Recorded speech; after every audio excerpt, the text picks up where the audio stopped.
let's get into side B, Steve. What are we leading off with side B of Infotainment Scan? Well, one of the funnest. The funnest, I think it's a cover or it's just the only song that could actually be the most fall song. See, I don't think it's a cover, but I think it's based on some things that Mark liked. No, Um, I'm not saying it's a cover. Paranoia Man and Cheap Shit Room. There's no other band that could. I really no, don't think there's another band that could write a song like this with that title no, at all and have no. it be a success. It's a fun song. It's hitting home. I'm In a the man in era, my late 30s, so here we go. Let me see where I'm gonna end up. all right, let's get into Paranoid Man and Cheap Shit Room.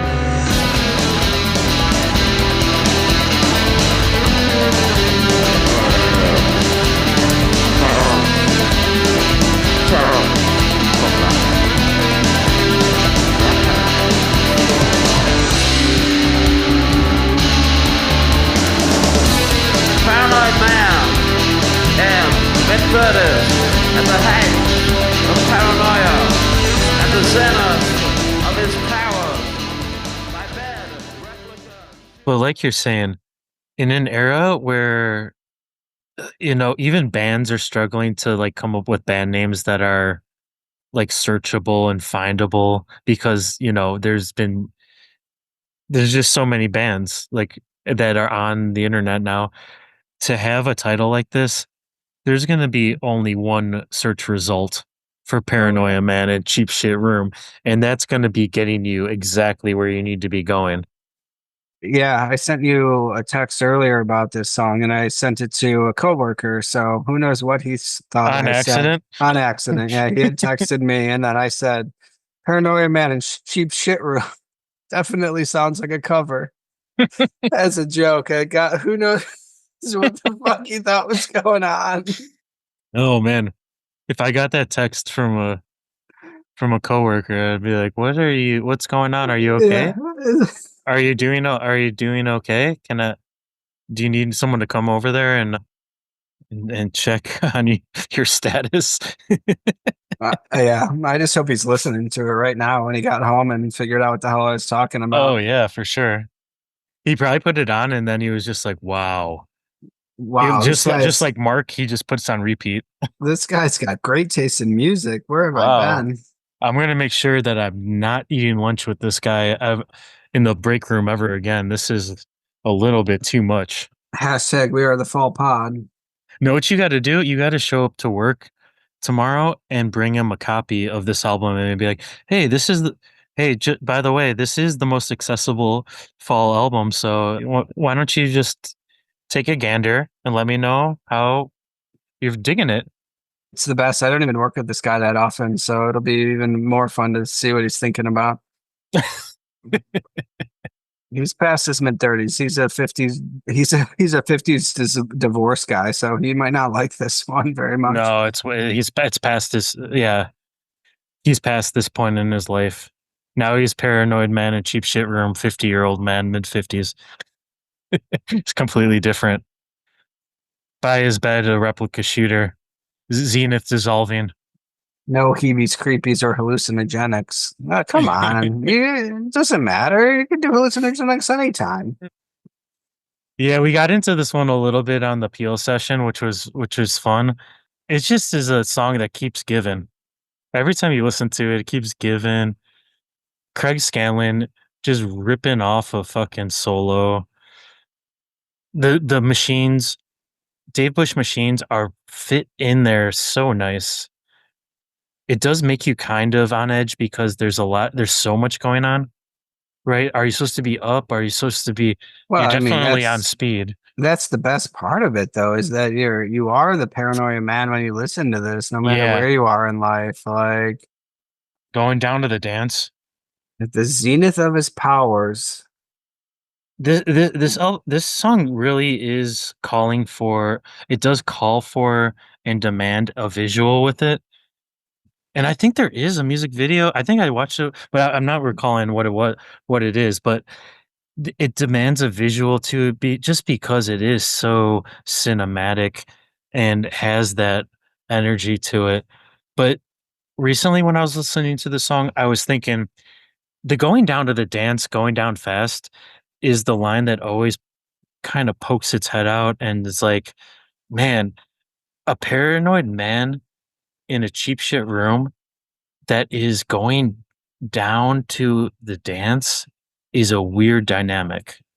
It's a weird thing. If you're a paranoid guy in a room and and I picture it as a shitty motel room. I honestly, I kind of picture it as a guy in a halfway house and he's going down to the dance that's like kind of like a put on for the residents in whatever kind of semi-institutionalized housing situation. And isn't that kind of a fun for for certain people like us? Isn't that kind of a fun place to put yourself as that character or as watching that character go into that environment? Their fucking eyes are bulging out of their head, looking around, darting around, and then they go down to this dance that is really kind of sad and it's Yeah, a really yeah. the church basement dance or something Mhm. like. Yep. Oh yeah, no, it's mandatory. You got to be Yep. there. Like, yeah. Yep. You gotta come, you gotta show your face. This is your social opportunity. Girls pass. He puts his head down. It's just really kind of getting to the gist of you're already paranoid and you have to leave the safety of your cheap shit room and go Yeah, into a social situation, which is not gonna help. This is gonna make shakes in you the fucking chemist. Yeah, yeah, he's yeah. shaking, looking for something. Mhm. Leather jacket, baggy black pants. Very clever. Very clever. Some spangles. Right. Nostalgia. Grab some spangles. Maybe that'll help with the shakes at the chemist. And we've talked about the serial number before, which is a great little line that also kind of fits perfectly with the infotainment scan kind of little bit of a modern, not too far futuristic sci-fi situation.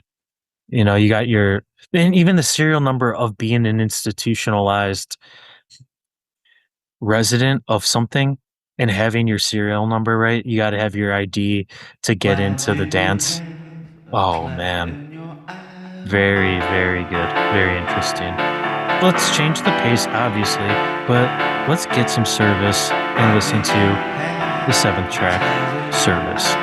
Walked downstairs, got my hat and my corny brown leather jacket. Street, grey and clean for a change. Must have been the rain. Thought transference. And this man indigs with me would put out 2 or 3 teeth and I on the floor. Winter is here. Unlike yourself. Pulled my shirt off. Suburbs. Kicked the leaves.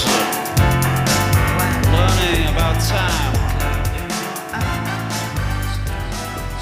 Time of the Volparians. Time of the Oh, I haven't seen this one. There's a Twilight Zone, Nervous Man in $4 Room. That's what I'm talking about. Yeah. We'll have to go and find that one tonight. Yeah, you got to watch that one. But that's always fun to know the jumping off point, if it is. I mean, that's pretty close. And honestly, that really is fitting because it's cheap $4 room. That's kind of like the vibe we're getting that we came to the conclusion of like that is the environment we're picturing. Oh, maybe I have seen it. It's about a petty criminal who was ordered to kill someone. Hence the replica shooter. Oh, Ah, the replica shooter, but it's sci-fi a little bit too. And he's paranoid because he's got to do this. Hmm. Or maybe he just did it. He committed the murder and he's in his room like paranoid, like they're gonna come and get him. Hmm. And then he's gonna go down to the dance, which is like maybe kind of the maybe showdown. he's got The to do it showdown. at the dance. I don't know. Oh, I kind of think he's going down. Like it's going to be the showdown. Like he's going down to the dance, the big the dance. big dance. Yeah. Yep, the big dance. Mm-hmm. Yep. I mean, and then the service is just total opposite of that. I mean, we're going into the disco era here again. Mm-hmm. What do you think about this one musically? What are you liking? Honestly, I'm just missing the big guitars and big bass, and Mm-hmm. the machines are here to take over, which is okay. Not my cup of tea, but here we are. And the piano. Yeah, well, I don't know. I figured the piano was the machines working hard. Yeah. Is this one of the ones that The Simon horns Rogers did? are the No, Simon Rogers horns on? He did 12, 2 and 12, I believe. 3 and Or 12. so That's the he did the League Moon Monkey mix. I don't League Moon Monkey Mix is basically League of Bald-Headed Men remix. yeah. So that makes sense that Simon Rogers remixed that one. So yeah, So he did yeah, Glam Racket, yeah. which is cool. But I just wonder who's playing the keys on this one, the keyboard. Oh, Dave Bush. Oh yeah, Okay. that's a Dave Bush. yeah. I Yeah. mean, well, So he is. Yeah. what are the horns? I mean, are the horns just machines? I'm Yeah. assuming. Oh yeah. That's definitely a Was this the synthetic keyboards? Yeah, I hmm mean, keyboard horns. And this sounds on this one always are tickling me because they are so dated, but I wouldn't have it any other way. If it was like a real piano and a real horn section, it obviously would be cool, but it wouldn't be the kind of, I hate to say it, but the shitty production ah in man, that it's like ready, it's ready made. I love that. I could handle an over the top actual Orchestra. horn section there. I don't need a real piano. Keyboards are good. That's what the fall is. But if there were some actual blasting ass horns there, even just two of them, just give me like a trumpet and a French horn or something. Who knows? Can you imagine the fall with like the BBC orchestra, like in the Abbey Road studio, like making a track together? The the the or the orchestra of musicians being like, well, okay, let's hear the backing track that you've got so far, and it has like Mark's lyrics on there, and then listening to them be like, what are we getting ourselves into? You know, and then is this? What is this about? Mark just trying to explain the noises he wants him to make. Hmm. Yeah, Right. like a toot and then a low toot and then a long toot. Yeah, lads, if it just sounds like this and he plays his tape recorder that he recorded like the intro No, I horns don't of want a to. TV show and I he's don't like, it even. sounds like this. I want him to break out the kazoo. Dun, dun, dun, dun. Dun, dun, dun, dun, dun, dun. Yeah. Like this, but a little bit sharper than Yeah. this. Yeah. But this, exactly this, but a little sharper. In the same register that I'm doing it, of course. Service, I mean, that's a nice interlude track. I mean, I'm not mad at that just because it is a fun, interesting thing. It's not one of my favorites, but it's definitely fits well in there, and I'm not mad that it's there. Yeah, I But mean, it's got some good. It's a good song. I got Winter's here. I got a witch on my left mm-hmm, shoulder. My mm-hmm. future's here. Now I kick the broken branches. Yep. There's this day's portion of this day's portion. Got my hat, got my corny brown leather jacket. Streets were gray and clean for a change. Must have been the rain. Thought transference. But isn't it so funny how Mark always makes these characters like they are just like some beat up losers, right? Isn't that just so he's never read it about like the perfect like I don't know, like the arms control poser, right? Remember that character? Yeah, Like they're all these characters that have their flaws like right on their sleeve. And which is usually on their clothing.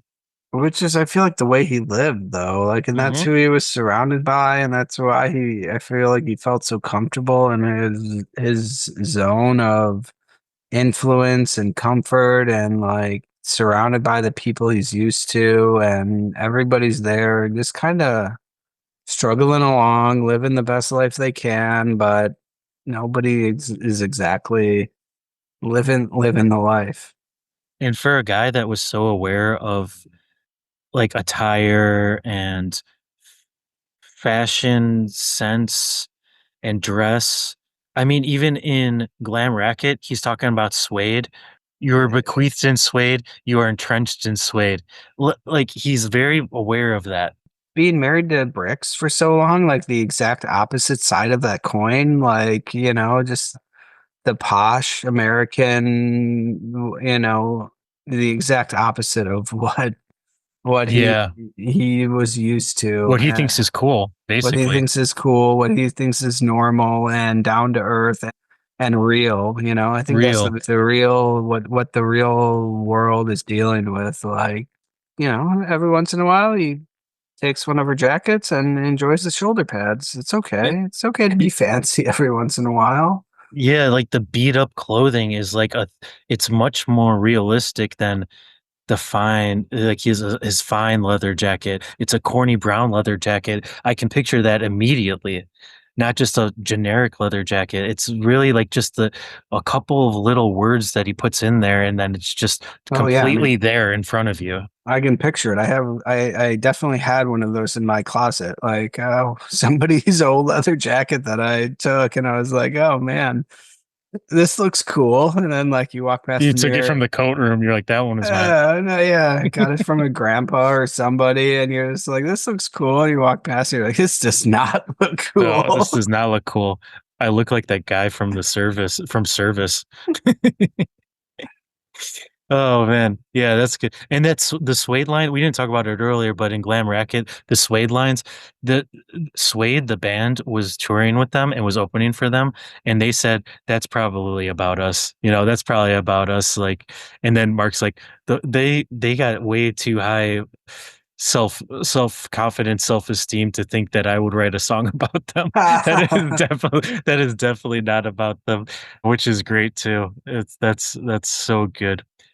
But let's go into another song about Steve that I don't think is about Steve.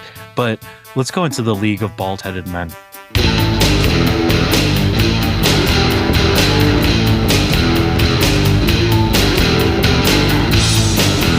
When you end up in some sort of a center complex, and the person next to you is someone you hate.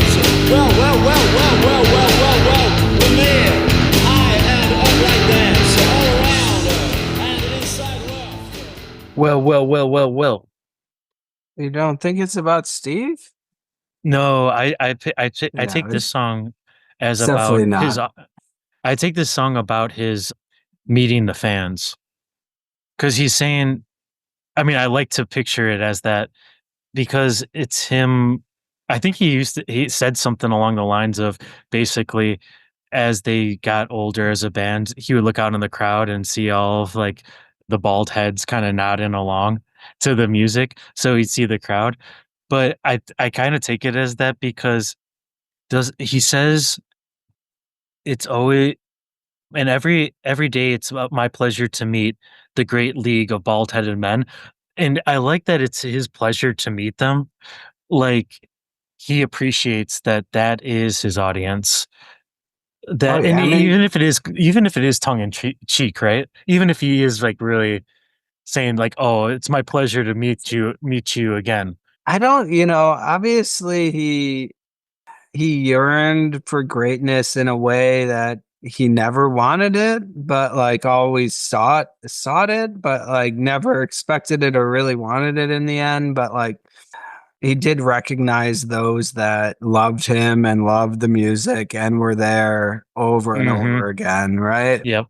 And to go back into our clothing theme, baseball blue hatted, school friends pop mobs, male loafers, business affair advisors, and members of the band. So that's another just instance that I really like, which is like adding the clothing to him and like the blue baseball hat, like on top of the bald head, right? Like even though it's covering it up, he knows it's still going to be his pleasure. It's still going to be, he knows what's under there. Yeah, there's other like the Blue Caps is also like Gene Vincent. His band was the Blue Caps. The Sailors are the Blue Caps. There's also English ghosts called Blue Caps who inhabit mines. Oh, is that the annotated fall research? Yeah, that's Okay. annotated fall love. I love that. I love that.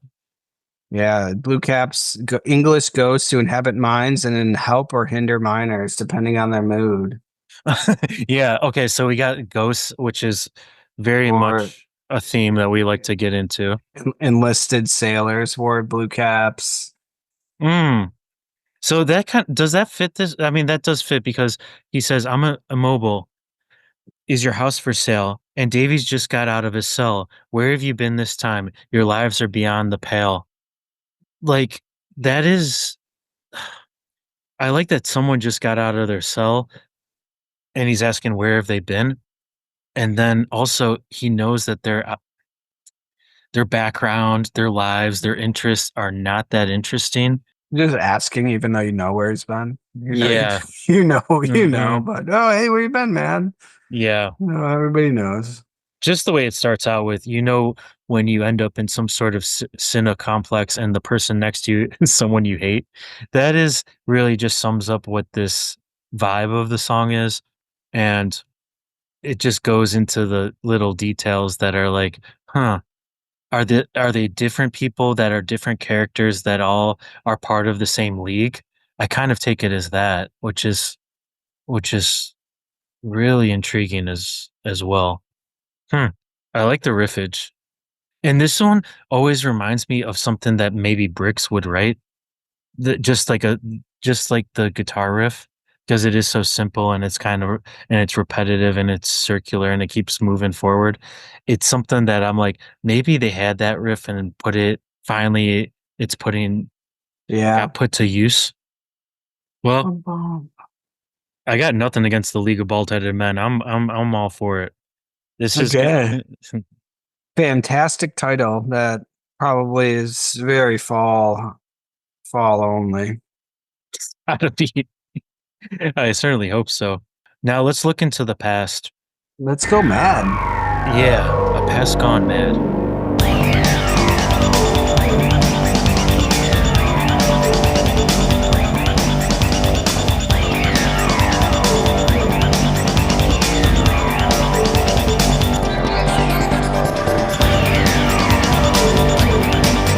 Serial killers were always a bore in my book, along with spangles and songbooks. Ridders of old fogies, scuttling and swirling over the roads, comma, kids in box. Get the machines warmed up. So why is Peter Gabriel following them? Is Peter Gabriel trying to get some of the fall mojo? I don't know. But it's followed by why is Peter Gabriel always following us? And before the grub comes a moralist, which is a great couplet of I don't know what's going on, but I like that. And did we talked about it before? Peter Gabriel's, I don't remember. And we talked about Peter Gabriel's fascination and collection of the Battle of the Alamo relics and things that were there. I don't think we talked about Okay, that. okay.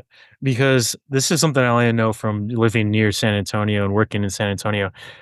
Oh, no, I actually, was gonna say, sorry. now that That you was say it, Phil Collins. we did No, it talk was Phil about Collins. somebody having an Okay, LMO. okay. I always get those 2 dudes speaking of League of, Bald-Headed Men, I always get those 2 guys mixed up, and that's actually Phil Collins, who has the largest collection in the world of 400 items of Alamo-related things. So, he donated that stuff to the Alamo, and it's gonna be a museum in San Antonio, so if anyone's going through Texas and wants to go see where the Battle of the Alamo was, they can soon go to the Phil Collins Museum, which contains all of those things he's collected, which is pretty cool. Not related to Peter Gabriel at all, unfortunately. I think maybe Phil Collins and Marky Smith would get along well if they were, like, really into that sort of war memorabilia. Might have been a cool hang at the pub. I would, yeah. I mean, I would. Let's do it. Let's get a remix. Let's get Phil Collins to start remixing a fall album. Yes. Singing. I listened to it once. So, that's not the only shout out in the song, because he also says, if I ever end up like Ian McShay, slit my throat with a kitchen tool. And if I ever end up like you two, slit my throat with a garden vegetable. The past gone mad. What's that about?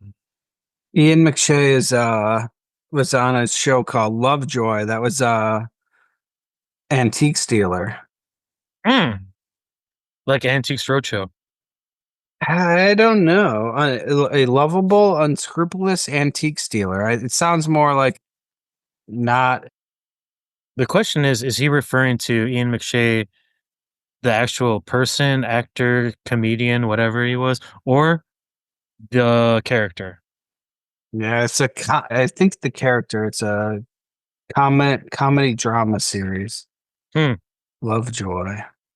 But this past gone mad is basically for me a summing up of Mark's perspective related to nostalgia, but making a little twist on it as he does to make it way more fun, which is everyone is like looking back, but then in this instance, when they look back, everything has gone crazy. Everything has gone fucking off the fucking chain. So even to look back, like what would that be? The reverse nostalgia? No, that would reverse nostalgia would be like looking forward, very pessimistic, which might be Mark's perspective as well. But, like, but do you get that, like, this perspective of looking backwards and you're, like, thinking, like, "Man, remember when it was so good back then," and then you look back and it's all fucking haywired and it's all wild and maybe violent. Yeah, your memory, your brain has distorted the actuality of what it used to be like. Yes, yes, right. Yeah, I mean, yeah, it's definitely a very, like you said, nostalgic. Like you just, oh God, what's going on back there? What we thought it was normal, but it apparently wasn't, or at least it's not Mm. normal compared to today. And the music fits it so well because it's such a futuristic type of with the Dave Bush machines Yeah, I and mean, I can trance take beat. this machines is way better than this level of machines is way better than the disco machines. It's fun. It's futuristic and it's kind of like maybe it kind of gives you the vibe like you're in the time travel machine and you went back there and it's It's all skewed. Yeah, it's like how the machine, I don't know how these machines should be utilized, right? Like in this sense Yeah. of it. Like Yeah, this there's is sparks and flames coming out of it. when I hear, oh, this album's got machines on it, this is what I expect to hear for the entirety. It does beg the question though, if you were to slit a throat with a garden vegetable, which garden vegetable would be utilized?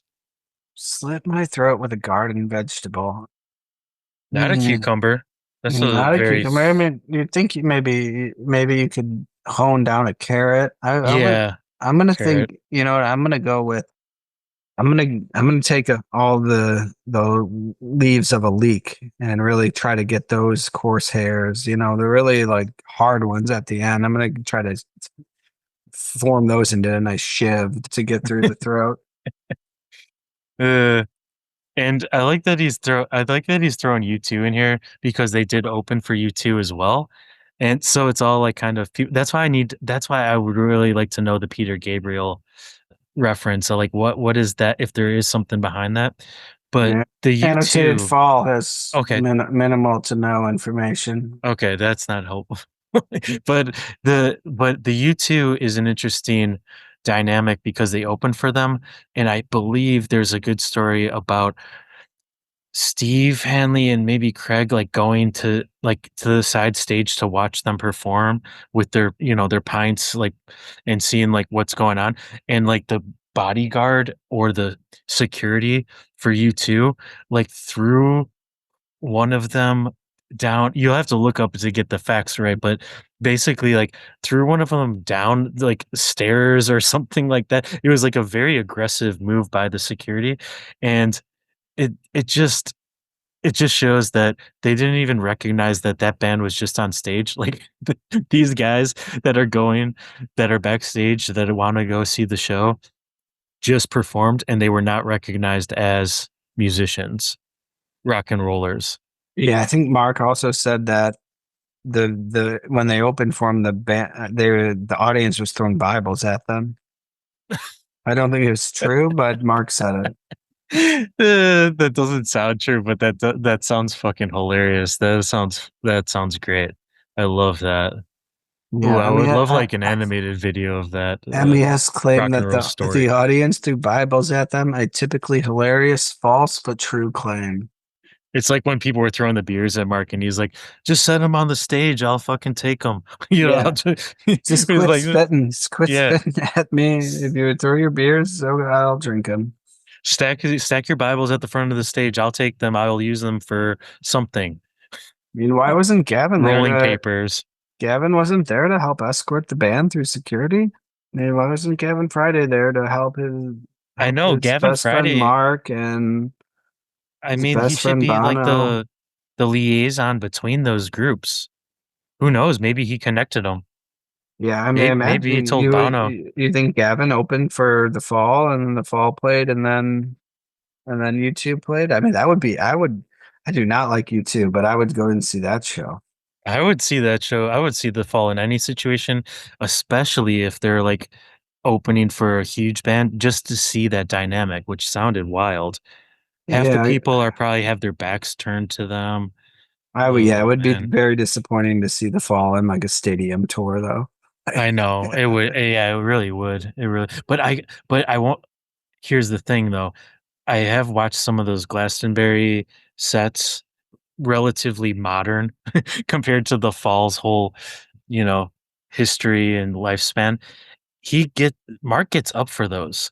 He gets up for those performances, and you can see him walking around the stage. You can see him prowling like a caged animal at the zoo, and like with his multiple microphones, singing into both microphones, like he puts on the show that you would come to expect from him, and being a pure professional, and the band usually sounds great, and the crowd usually is so fucking into it.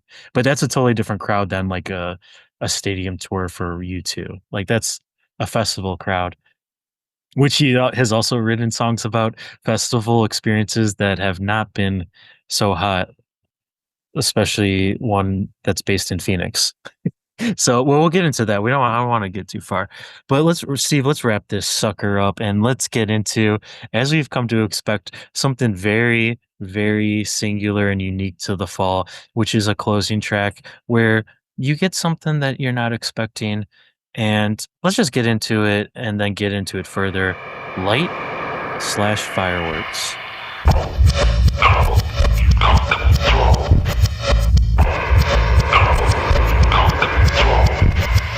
Light off a cigarette, cause it might be your last.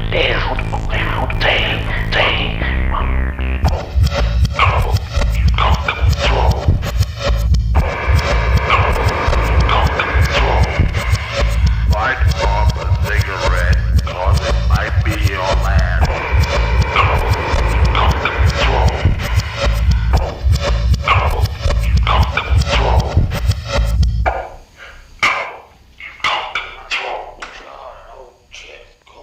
The devil. I feel like the devil is coming at me.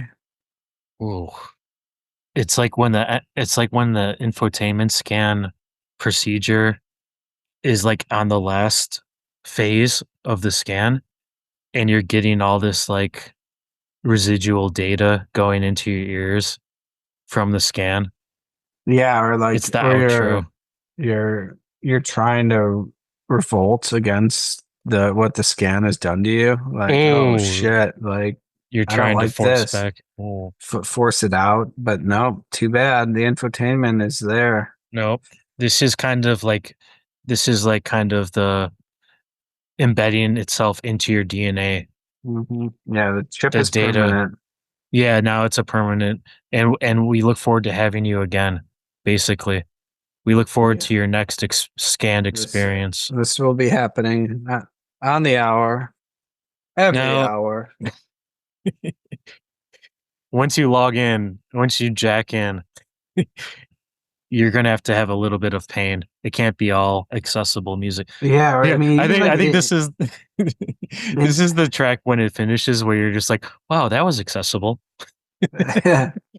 No, yeah, I but mean, like even the infotainment scan could just be like a scan to make sure you're fully infotained. oh Scan yeah, your brain. Did you get all the information from the day that was necessary and forced upon you? yeah, I like that because it's like the information is gonna be like directly like drilled into your skull, but then there's like an entertainment, maybe a very thin Yeah, like see-through layer of What was entertainment that? that keeps you occupied. What was that movie where like Clockwork Orange when they're holding their eyes open. yeah, that fits better, but like I think it's a Doctor Who episode where they've all got these ear pods in from the Cybermen, and they all just stop, and the news is delivered directly into their ear. Oh, sure, And so they sure. get the news, and then like all of a sudden, like there's a joke of the day, and everybody standing in the streets is just standing there, like Laugh perfectly together. arms on. They all just like ha ha ha ha ha, ha. Yeah, yeah. And then like it stops, and they all just like start walking again and doing whatever they were doing. Oh man, that sounds like it's straight up Mark's alley. Yeah, I Well, don't know. He's never written about Doctor Who. I mean, it was. I'm surprised. what do you think about this track though as the closer? You get an outro to this track which sounds like it could have been something, right? Yeah, the end is great, and I mean, I don't mind the weirdness in the beginning, No, but I don't either. I like it more than Crew Filth from Code Selfish, the last album closer. I don't think that one was really fully baked to perfection.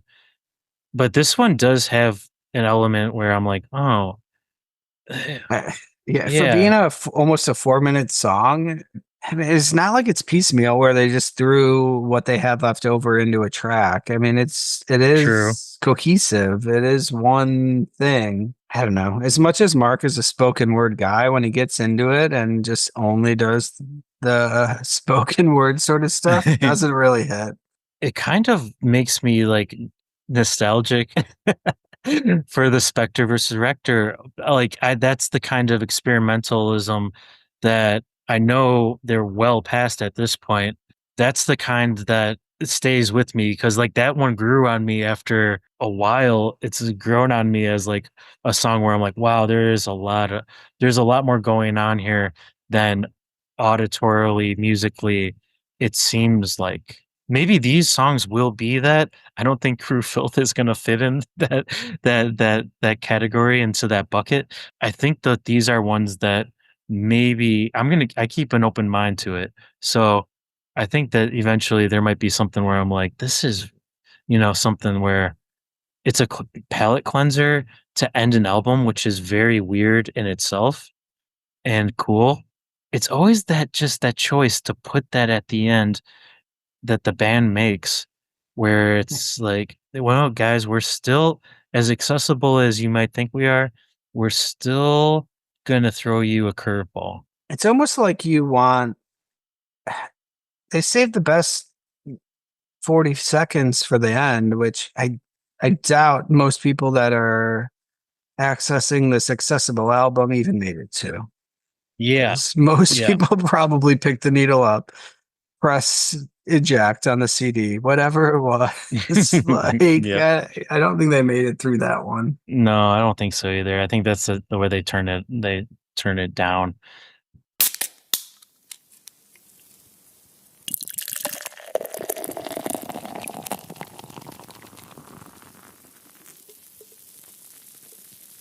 With that, let's give this some pints. 1993's LP by the Fall, the Infotainment Scan on Permanent Records, and released by Matador in the US, which I'm very, very thankful for. And Matador, a great label that I have God, so many records that are some of my favorite records of all time on that label. They obviously have good taste. So, Steve, what are you feeling for a pint rating this year? We got 10 tracks.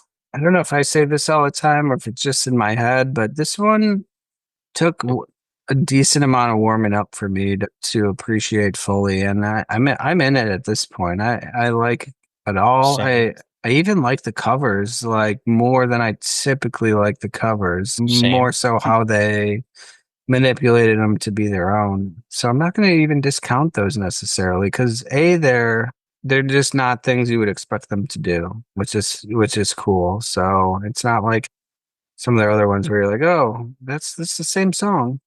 Yeah, I'm gonna take one out, two out. We'll go 8 out of 10. 8 out of 10. It's very Eight solid. pints. I'm going 8 pints. Yeah, I'm with you. I think I'm sitting on that 7.5 pint mark, and I'm really basing this pint rating as I usually do against just the Falls discography.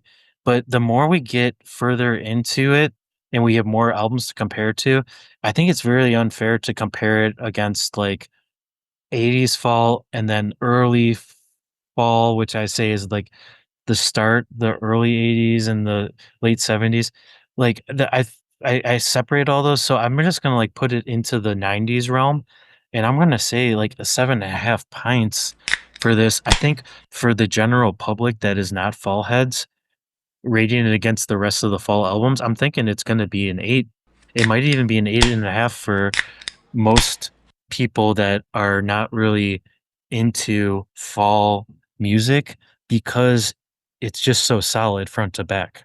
Yeah, it's like I give these pint ratings basically on the album. I'm Mhm, not, it's mhm. not a global picture, right? Like, I'm not like, oh, this is No, as good as this Hex Induction Hour. Like, oh, yeah, it's the same 8. I mean, but there's 8 no, solid tracks that I will and could listen to again.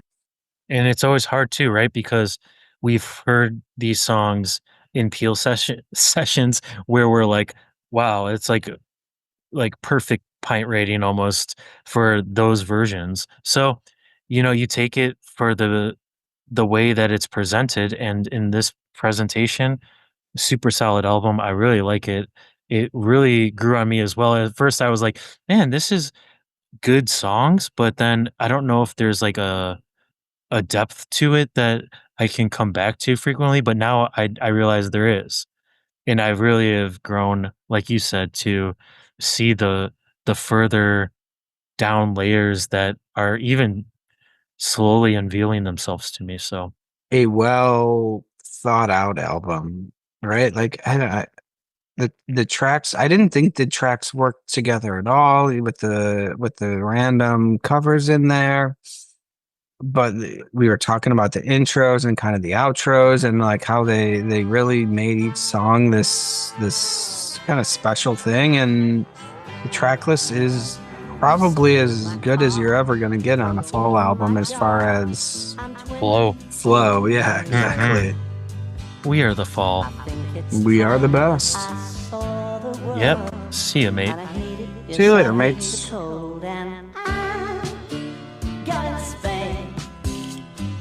Cause Norman had a real fine time last year. I hear it doesn't rain, and I hope that I can quickly learn the language.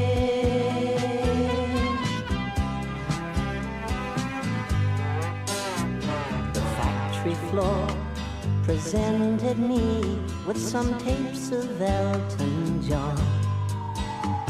Well, that should keep me company, and I hate them, yes, I hate the goodbye eyes, and I'm gonna stay, cause Norman had a real fine time last year. I hear it doesn't rain, I hope that I can quickly learn the language.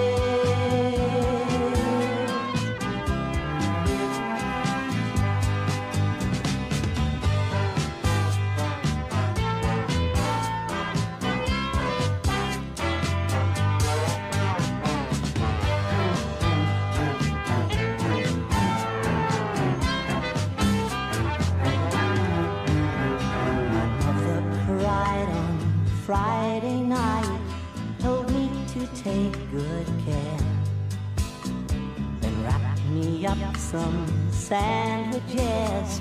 And I hate them, yes, I hate the cheese and pickle. And I'm going to Spain, 'cause a Norman had a real fine time last year. I hear it doesn't rain. I hope that I can quickly learn the language, yeah.